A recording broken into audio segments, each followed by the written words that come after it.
నమస్కారం ఫ్రెండ్స్. ఈరోజు మేము యాదగిరిగుట్ట టెంపుల్ వెళ్ళాము. యాజ్ యూజువల్ శంషాబాద్ నుంచి మేము బస్సులో వెళ్ళాము ఉప్పల్ వరకు. అక్కడ నుంచి ఇంకొక బస్ తీసుకొని యాదగిరిగుట్టలో దిగాము. అక్కడ నుంచి గుర్రం బండిలో పాత టెంపుల్కి అయితే వెళ్ళాము. ఫస్ట్ చాలా మజా వచ్చింది పాత టెంపుల్కి వెళ్ళినప్పుడు. నేను కనీసం 15-12 ఇయర్స్ తర్వాత వెళ్ళాను. నేను గ్రాడ్యుయేషన్ లో ఉన్నప్పుడు వెళ్ళాను, దాని తర్వాత మళ్ళీ ఇప్పుడు వెళ్ళాను అనమాట. కొత్త టెంపుల్ కి లాస్ట్ ఇయర్ వెళ్ళా కానీ పాత టెంపుల్ కి వెళ్ళలేదు. సో ఈసారి నా కొడుకుకి హార్స్ రైడింగ్ కూడా చూపిద్దాము, హార్స్ కార్ట్ లో కూర్చున్నామని చెప్పి మేము అక్కడ నుంచి హార్స్ కార్ట్ పైన కూర్చొని వెళ్ళాము. సో త్రిలోకి కూడా చాలా బాగా అనిపించింది హార్స్ రైడింగ్ వెనకాల కూర్చొని దాంతో డిస్టర్బ్ చేస్తూ చాలా మంచి ఎక్స్పీరియన్స్ ఉండే అనమాట. ఇంకా మేము 3 to 4 మధ్యలో వెళ్ళాం కాబట్టి 50 రూపీస్ టికెట్ ఉంటుందంట. 3 to 4 స్పెషల్ దర్శనం అంట అది.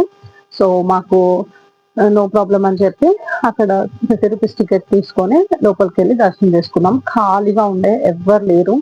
సో బాగా ప్రశాంతంగా దర్శనం అయింది.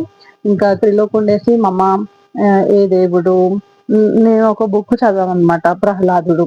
ఆ బుక్ లో లక్ష్మీ నరసింహ స్వామి స్టోరీ మొత్తం ఉంది. సో త్రిలోక్కి నేను మొత్తం చెప్పాను, మనం ఈ బుక్ చదివాం కదా, ఇట్లా కొడితే ఎవరైతే ఉంటారో వాడు ఇట్లా కొడతాడు కదమ్మా, అప్పుడు పిల్లర్లో నుంచి దేవుడు వస్తాడు కదా, అదే ప్లేస్ మా ఇది అని. సో త్రిలోక్కి మంచిగా ఒక ప్రాక్టికల్ గా చూపించినట్టు కూడా అయింది. ఇంకా 2-3 మినిట్స్ మేము అక్కడ మంచిగా కూర్చొని దర్శనం చేసుకుంటే ఎవరైతే గుడి పూజారి ఉంటారో ఆయన అడిగాడు మమ్మల్ని, ఏ క్లాస్ అమ్మా బాబు అని. నేను అన్నా, లేదు సార్ ఇంకా స్కూల్లో వేయలేదు అంటే, ఇంకా స్కూల్లో వేయలేదు, ఇంత నాలెడ్జ్ ఉందా మేడం, ఎన్ని క్వశ్చన్స్ అడుగుతున్నాడు అంటే, అవును నేను స్టోరీ బుక్స్ ద్వారా చెప్తాను సార్, అందుకని చెప్పి వాడికి కొద్దిగా ఎక్కువ క్యూరియాసిటీ ఉంటుంది అన్ని తెలుసుకోవాలి అని. అంటే చాలా గ్రేట్ మేడం మీరు అని చెప్పి బ్లెస్ చేశారు. దాని పక్కనే మళ్ళీ హనుమంతుడు ఉంటాడు పైన గుట్ట మీద, స్టెప్స్ ఉంటాయి అనమాట. ఆ స్టెప్స్ ఎక్కేసి పైకి వెళ్ళి హనుమంతుడి దగ్గర దర్శనం చేసుకున్నాము. ఇంట్లో నుంచే రోటీ అండ్ సబ్జీ తీసుకెళ్ళాము, అది అక్కడ తినేసి మళ్ళీ కిందికి వచ్చేసాము. కిందికి వచ్చి మళ్ళీ హార్స్ కార్ట్ ఎక్కి న్యూ టెంపుల్ సైడ్ వెళ్ళాము. ఇంకా న్యూ టెంపుల్ సైడ్ వెళ్ళినప్పుడు పైకి 45 మినిట్స్ లో మా దర్శనం అయితే అయిపోయింది. అక్కడ కూడా ఆ రోజు ఎక్కువ రద్దీ లేదనమాట. సో హ్యాపీగా దర్శనం చేసుకొని వచ్చేసాం. మీరు కూడా మీ పిల్లల్ని ఇట్లా తీసుకెళ్ళండి, తిప్పండి, సో దట్ మన హిందుత్వం గురించి వాళ్ళకు కూడా తెలుస్తుంది.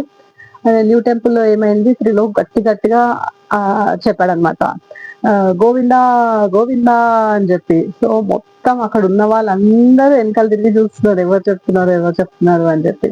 అది చాలా బాగా అనిపించింది త్రిలోక్ చెప్పడం. అందరూ హ్యాపీగా ఫీల్ అయ్యారు, అంత చిన్న బాబు దేవుడు స్మరణ చేస్తున్నాడు అని చెప్పి. సో మేము చెప్తే మిగతా వాళ్ళు రిపీట్ చేయాలి కదా, చాలా తక్కువ మంది రిపీట్ చేశారు. అక్కడ నాకు నచ్చలేదు. ఒకరు చెప్తున్నప్పుడు వెనకాల రిపీట్ చేయాలి, మనం రిపీట్ చేస్తే వాళ్ళకు కూడా కాన్ఫిడెన్స్ అనేది వస్తుంది అనమాట. అట్లా. సో నాలాగా మీరు కూడా తిప్పండి, పిల్లల్ని మంచి మంచి ప్లేసెస్ కి తీసుకెళ్ళండి. చలో, గోవిందా గోవిందా వెంకటరమణ ఏడుకొండలవాడ గోవిందా గోవిందా. మళ్ళీ కలుద్దాం.